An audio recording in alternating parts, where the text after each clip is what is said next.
नमस्कार दोस्तों, मेरा नाम है अंशुमन नायक और आप सभी का बहुत बहुत स्वागत है इंडियन डिफेंस न्यूज के डिफेंस टॉक सीरीज में,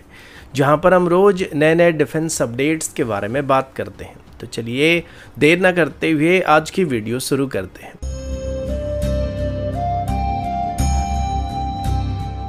आज की पहली अपडेट जर्मनी और पाकिस्तान के बीच हो रहे एक सीक्रेट मिसाइल डील के बारे में है।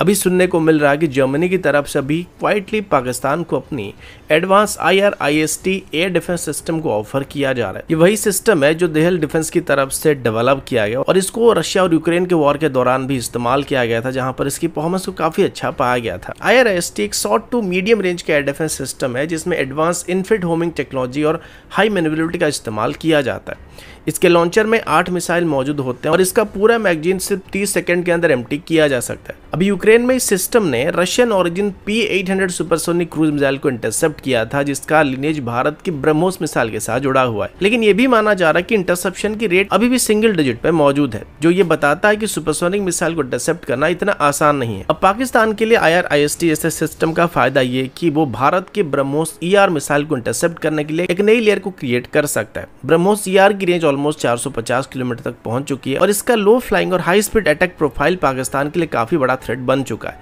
इस वजह से जर्मनी का पाकिस्तान को सिस्टम ऑफर करना भारत के स्ट्रेटेजिक इंटरेस्ट के लिए एक कंसर्न का मुद्दा बन सकता है। अगर पाकिस्तान IRIST ऐसे सिस्टम को एक्वायर कर लेता है तो ये पाकिस्तान को भारत के मिसाइल थ्रेट को न्यूट्रलाइज करने के लिए एक strong air defence umbrella provide कर सकता है। और जैसे कि यूक्रेन में इन सिस्टम ने P-800 मिसाइल को इंटरसेप्ट किया था, जो कि ब्रह्मोस मिसाइल का एक ओल्डर कजन है, तो अभी दुनिया भर में ये इकलौता ऐसा एयर डिफेंस सिस्टम होने वाला है जो कि ब्रह्मोस कैटेगरी की मिसाइल को इंटरसेप्ट करने में सक्षम होने वाला है। हालांकि इसकी हिट प्रोबेबिलिटी काफी कम है, लेकिन फिर भी इसे पाकिस्तान की एयर डिफेंस बेहतर होने की उम्मीद किया जा रहा है। जर्मनी भारत का एक बहुत ही रिलायबल डिफेंस पार्टनर रहा है, चाहे वो सबमरीन की टेक्नोलॉजी हो जाए, फिर AIP टेक्नोलॉजी हो जाए, फिर यूरो ओरिजिन वेपन सिस्टम हो जाए। लेकिन अगर ये IRIST जैसा सिस्टम को पाकिस्तान को ऑफर करता है तो इससे भारत और जर्मनी के डिफेंस टाइज के ऊपर काफी नेगेटिव इंपैक्ट पड़ने की उम्मीद किया जा रहा है।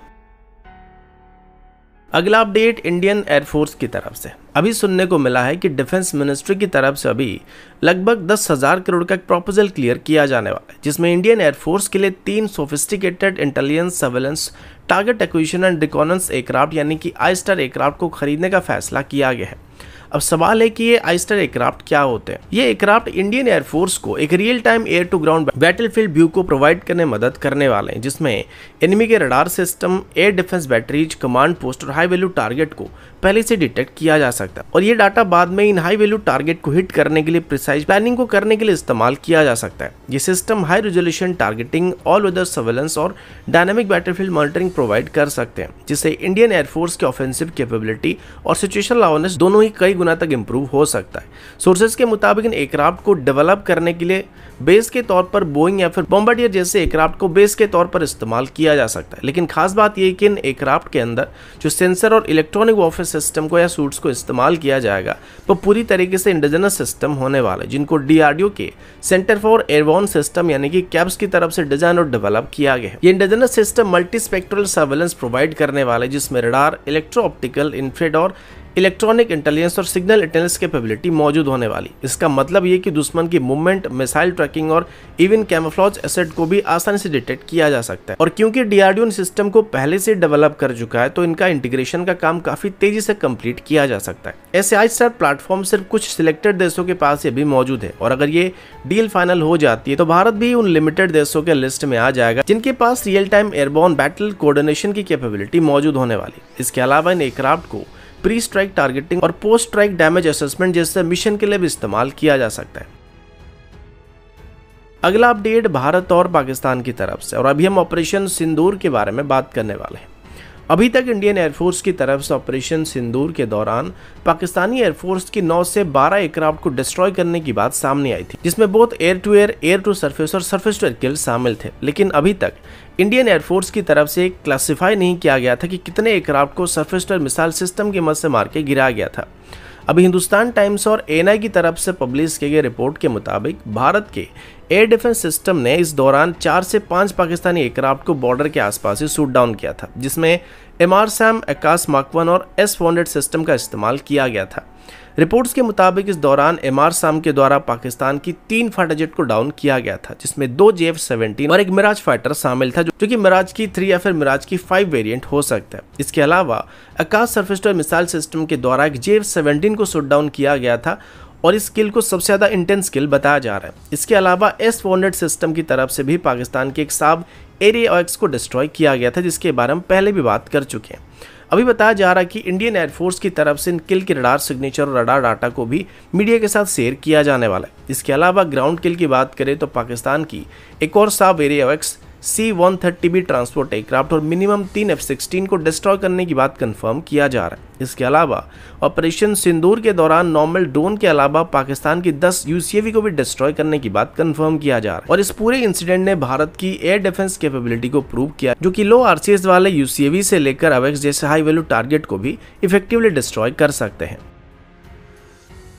अगला अपडेट भारत और अर्मेनिया की तरफ से। अभी फोर्ब्स और रेन इंटेलिजेंस के एनालिस्ट के मुताबिक अर्मेनिया की तरफ से भी Su-30 MKI फाइटर जेट को एक्वायर करने पर फोकस किया जा रहा है। अभी की रिपोर्ट के मुताबिक अर्मेनिया पहले ही Indian origin Pinaka rocket system, anti tank missile, ATGS और कई और डिफेंस सिस्टम को पहले से ही खरीद चुका है और पिछले कुछ सालों में इंडियन डिफेंस इक्विपमेंट का एक मेजर एक्सपोर्ट कस्टमर भी बन चुका है।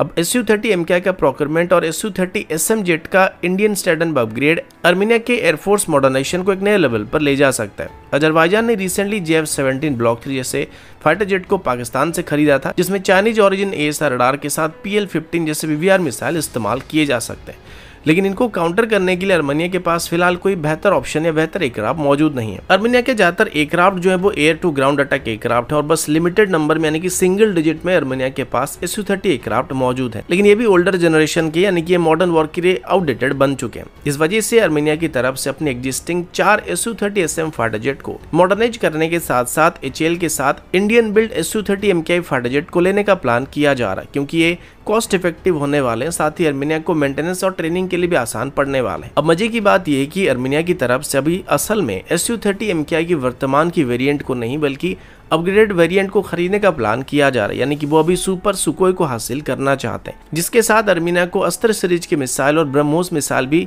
मिलने की उम्मीद आप कर सकते हैं। अभी अगर अर्मेनिया के साथ Su-30 MKI का डील फाइनलाइज हो जाता है तो ये भारत का पहला major fighter jet export deal बन सकता है। HAL के पास इंडियन एयरफोर्स के लिए पहले से ही 12 Su-30 MKI को डिलीवर करने का ऑर्डर मौजूद है, जिसका प्रोडक्शन जल्दी ही स्टार्ट होने वाला है। तो अगर अर्मेनिया की तरफ से भी एडिशनल सुखोई के लिए ऑर्डर को प्लेस किया जाता है तो उनकी जेट की प्रोडक्शन को भी इन्हीं के साथ ही एडजस्ट किया जा सकता है। इसके अलावा भारत अभी अर्मेनिया को पायलट ट्रेनिंग, मेंटेनेंस सपोर्ट और टैक्टिकल इंटीग्रेशन में भी सपोर्ट करने की उम्मीद किया जा रहा है।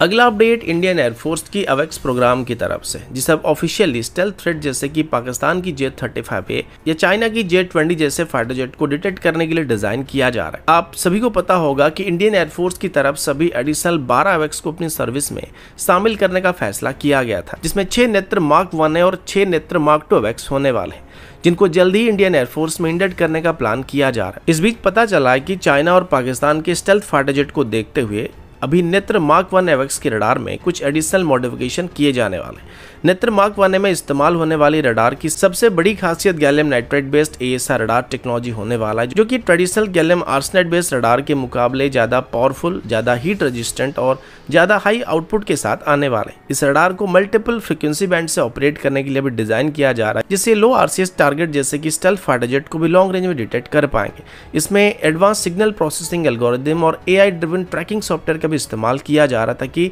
रडार क्लटर में भी ये स्टेल्थ एयरक्राफ्ट को आइडेंटिफाई कर सकेंगे। ये डेवलपमेंट सिर्फ पाकिस्तान की Jet-35 को काउंटर करने के रिस्पॉन्स में नहीं, बल्कि भारत के फ्यूचर एयर वॉरफेयर डॉक्ट्रिन को डिफाइन करने वाला है। अभी भारत के पास जो सबसे बड़ी चैलेंज है वो ये है कि हमारे पास अभी चाइना के एग्जिस्टिंग और पाकिस्तान के upcoming 5th generation fighter jet को काउंटर करने के लिए कोई भी 5th जनरेशन एयरक्राफ्ट मौजूद नहीं।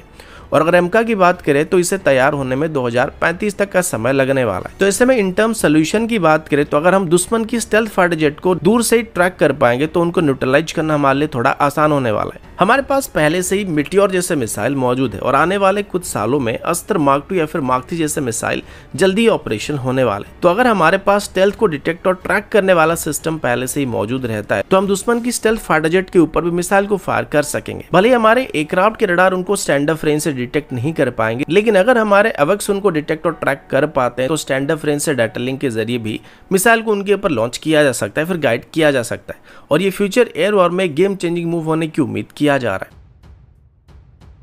अगला अपडेट डीआरडीओ की तरफ से है और अभी डीआरडीओ की तरफ से इंडियन एयरफोर्स के Su-30 MKI फाइटर जेट्स के लिए एक नई wing tip electronic counter measure यानी कि ECM पॉड को डेवलप किया जा रहा है, जो कि उनकी सर्वाइबिलिटी को एक नेक्स्ट लेवल पर ले जाने की उम्मीद किया जा रहा है। अभी इन एडवांस ECM पॉड का डेवलपमेंट डेयर यानी कि डिफेंस एवियोनिक्स रिसर्च एस्टेब्लिशमेंट की तरफ से किया जा रहा है, जिसका मेन मकसद इंडियन एयरफोर्स की Su-30 MKI फाइटर जेट को मॉडर्न रडार गाइडेड थ्रेट जैसे कि M120 एमराम मिसाइल या PL-15 जैसे मिसाइल से सेफ रखने का होने वाला है। ये ECM पॉड Su-30 के विंग टिप हार्ड पॉइंट यानी कि स्टेशन 11 और 12 पर लगाया जा सकता है, जो कि लेफ्ट हैंड और राइट हैंड कॉन्फ़िगरेशन में आने वाले हैं। इसकी डिजाइन एयरक्राफ्ट की एग्जिस्टिंग एरोडायनामिक प्रोफाइल के साथ कॉम्पैटिबल है, जिस वजह से इनको इंटीग्रेट करने में कोई प्रॉब्लम का सामना नहीं करना पड़ेगा, फिर एडिशनल टेस्टिंग की जरूरत नहीं पड़ने वाली है। इसमें कुछ कटिंग एज टेक्नोलॉजी का इस्तेमाल किया जा रहा है, जैसे कि इसमें active face direct jammer, ultra wide band digital RF memory और इनबिल्ट कूलिंग सिस्टम का इस्तेमाल किया जा रहा है, जो कि ऑलमोस्ट सभी मॉडर्न VVR मिसाइल के अगेंस्ट में इफेक्टिव जैमिंग को प्रोवाइड करने में सक्षम होने वाला है। डीआरडीओ का यह भी कहना है कि सिस्टम इंटीग्रेट करने के बाद Su-30 MKI के ऊपर एक इनविजिबल सील्ड को क्रिएट करने वाला है। पहले Su-30 MKI में Russian origin SAP 518 jammer pod का इस्तेमाल किया था, जो कि लगभग सेम डिजाइन के थे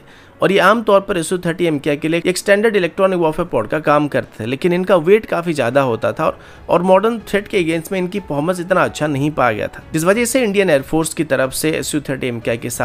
इजरायली ओरिजिन 822 जैमर का इस्तेमाल करना स्टार्ट किया गया था। इसी वजह से डीआरडीओ को एक नई विंग टिप जैमर को भी डेवलप करने के लिए कहा गया था और ये ECM पॉड सिर्फ एक स्टैंडअलोन सिस्टम नहीं बल्कि एक्चुअली सुपर सुखोई प्रोग्राम का एक इंटीग्रल पार्ट होने वाला है और इसे खास करके Virupaksha radar, Druti radar warning receiver और dual colour missile approach warning system के साथ पैरेलल में डेवलप किया जा रहा था और ये आगे चल के इन सभी सिस्टम के साथ कॉम्पेटेबल सिस्टम भी होने वाला है, जिसको एक साथ सुपर सुखोई में इंटीग्रेट किया जाने वाला है। तो दोस्तों अभी के लिए इतना ही, मिलता हूँ आपसे अगले वीडियो में, तब तक के लिए जय हिंद, वंदे मातरम।